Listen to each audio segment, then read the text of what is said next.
Assalamualaikum warahmatullahi wabarakatuh.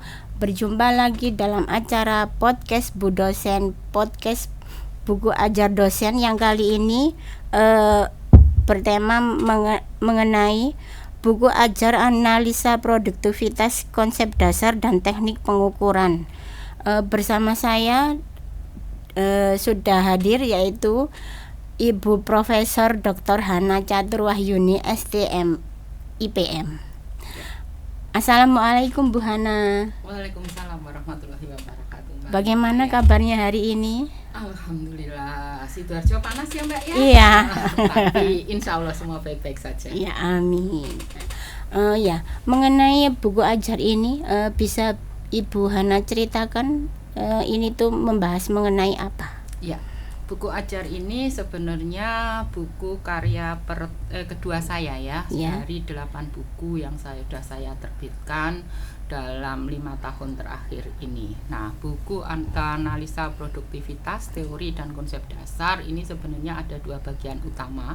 Yang pertama terkait dengan teori produktivitas dan yang kedua terkait dengan aplikasi bagaimana cara mengukur produktivitas ini. Nah, dalam buku ini aplikasinya itu saya ambil dari studi kasus yang itu kebetulan saya melakukan penelitian tentang pengukuran produktivitas ini. Nah, teori produktivitas ini sebenarnya terkait dengan berbagai macam teori yang digunakan oleh banyak industri untuk mengukur produktivitas. Dan bagaimana manfaatnya apa, kemudian fungsi peran utama produktivitas bagi industri itu dikupas tuntas di buku ini. Nah, ini juga menjadi aspek penting bagi mahasiswa untuk mata kuliah analisa produktivitas agar mahasiswa itu paham. Kalau mungkin selama kita berinteraksi saya menjelaskan di dalam kelas mereka terbatas dengan pemahaman yang saya berikan lewat PPT, tetapi dalam buku ini akan dikupas terkait dengan berbagai macam teori. Nah, kemudian dari teori-teori itu akhirnya mahasiswa akan memahami bahwa sebenarnya dalam konteks usaha akhir dari sebuah industri itu pasti akan mengukur produktivitasnya. Nah, itu yang dikupas di dalam buku ini, Mbak. Oke. Berarti mengenai buku ajar analisa produktivitas dan konsep dasar ini berarti tidak ditujukan hanya untuk mahasiswa saja Bu ya, misalkan bisa untuk peneliti atau pelaku industri di bidang ini gitu. Sebenarnya tujuan awal saya memang tidak fokus ke mahasiswa, karena buku ini kita tulis secara umum itu akan berdampak pada industri, memberi pemahaman bahwa industri itu juga wajib mengukur produktivitasnya agar mereka akan memahami bagaimana mengelola semua inputan untuk dikelola dalam sebuah proses secara efektif dan efisien sehingga menghasilkan produktivitas yang tinggi. Dalam buku ini itu sebenarnya mengupas bahwa peningkatan produktivitas itu tidak hanya dilakukan dengan melakukan penambahan input, tetapi lebih ke arah strategi dengan inputan yang sama tetapi ada efisiensi dan efektivitas pada proses, dia akan menghasilkan produktivitas yang lebih tinggi. Nah, itu yang kita kupas di situ. Terus bagian yang berikutnya kita akan memberikan pemahaman bahwa cara mengukur produktivitas itu ada beberapa macam metode. Ada menggunakan produktivitas total, ada menggunakan produktivitas faktorial, kemudian ada dengan menggunakan Cobb-Douglas seperti itu. Tinggal nanti menyesuaikan industri itu bergerak dalam bidang apa, mereka menggunakan sumber daya apa yang harus disesuaikan dengan metode yang akan dipilih dalam pengukuran produktivitas itu. Bu Hana sebagai penulis dari buku ini, menurut Bu Hana mengapa buku ini tuh penting bagi mereka yang ingin memahami tentang produktivitas kerja gitu? Karena dari aspek teori buku ini ada. Yang kedua dari aspek teknis ada. kadang-kadang teori tanpa teknis itu orang akan bingung. Paham teorinya, tapi bagaimana cara mengaplikasikan dalam sebuah kasus itu tidak bisa dipahami dengan mudah. Nah, dalam buku ini kami memberikan beberapa kasus yang kami angkat dalam penelitian, sehingga untuk teman-teman para peneliti, dosen peneliti atau mahasiswa dan mungkin bahkan para industriawan itu nanti bisa mengetahui secara teknis untuk mengukur produktivitas itu, data apa yang diperlukan, bagaimana cara menghitungnya, software apa yang bisa digunakan, dan terakhir setelah tahu nilai produktivitas itu, untuk apa nilai produktivitas itu, sehingga gambarannya seperti itu, Mbak. Kita akan tahu secara teknisnya itu penting untuk melengkapi kemampuan seseorang dalam mengimplementasikan analisa produktivitas.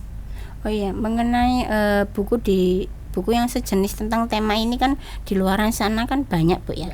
Lalu yang membedakan buku ini dengan buku-buku yang terbit di luar sana itu apa, Bu? Yang membedakannya? Buku ini saya angkat dari berbagai macam hasil penelitian yang itu saya lakukan sendiri. Itu yang membuat buku ini berbeda. Mungkin secara kalimatnya buku ini kita tulis dengan hati. Saya tulis dengan hati ya. Artinya hati itu saya menulisnya berdasarkan data dan fakta yang saya peroleh selama proses penelitian itu.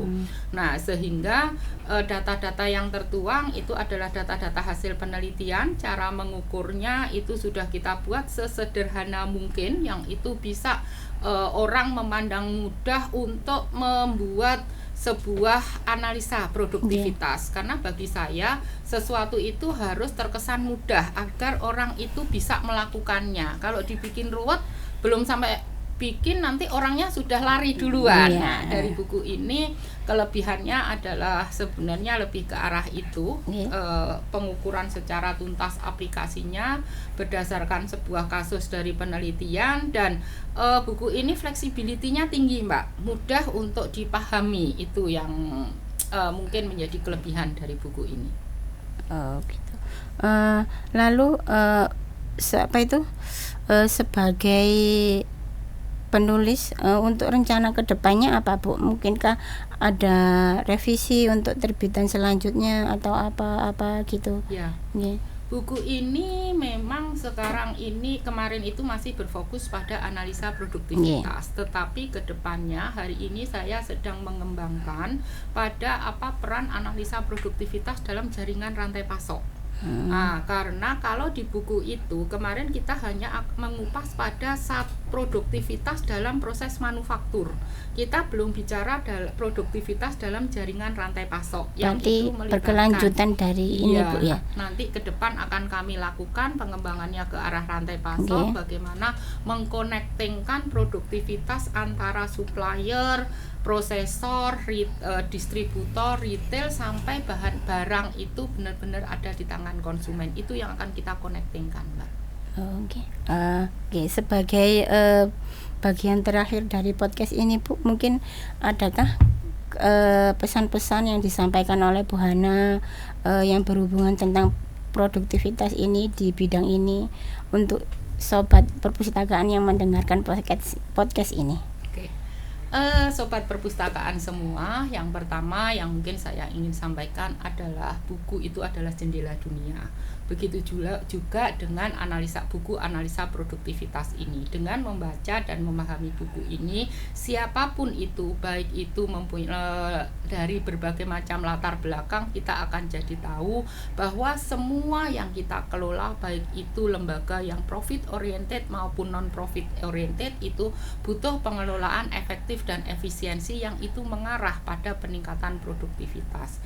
Yang kedua, buku Sobat Perpus, kami juga ingin menyampaikan bahwa untuk meningkatkan produktivitas itu tidak harus dengan meningkatkan output, tetapi tidak harus dengan meningkatkan input, tetapi dengan input yang sama atau bahkan dengan mengurangi input tetapi dengan proses yang efektif dan efisien, maka output itu tetap akan bisa dinaikkan. Dan yang ketiga, kita harus memahami bahwa analisa produktivitas itu sangat penting untuk menjaga keberlanjutan sebuah institusi, karena di situ kita akan tahu bahwa produktivitas dari institusi kita dari tahun ke tahun, dari periode ke periode ini apakah mengalami pengembangan, peningkatan, yang itu indikatornya adalah dari indeks produktivitasnya, atau bahkan mengalami penurunan. Nah, dengan mengetahui indeks produktivitas itu naik atau turunnya, maka kita bisa merumuskan strategi untuk menjaga keberlanjutan dari sebuah lembaga, institusi, atau perusahaan. Itu pesan saya, Mbak Anita. Iya, terima kasih Bu Hana. Sama-sama. Mungkin pemaparan yang disampaikan oleh Bu Hana kali ini bermanfaat untuk Sobat Perpus yang mendengarkan podcast ini.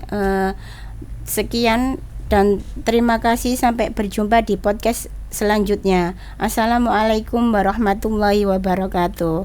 Terima kasih Bu Hana untuk kehadirannya. Salam, sukses selalu. Amin ya rabbal alamin.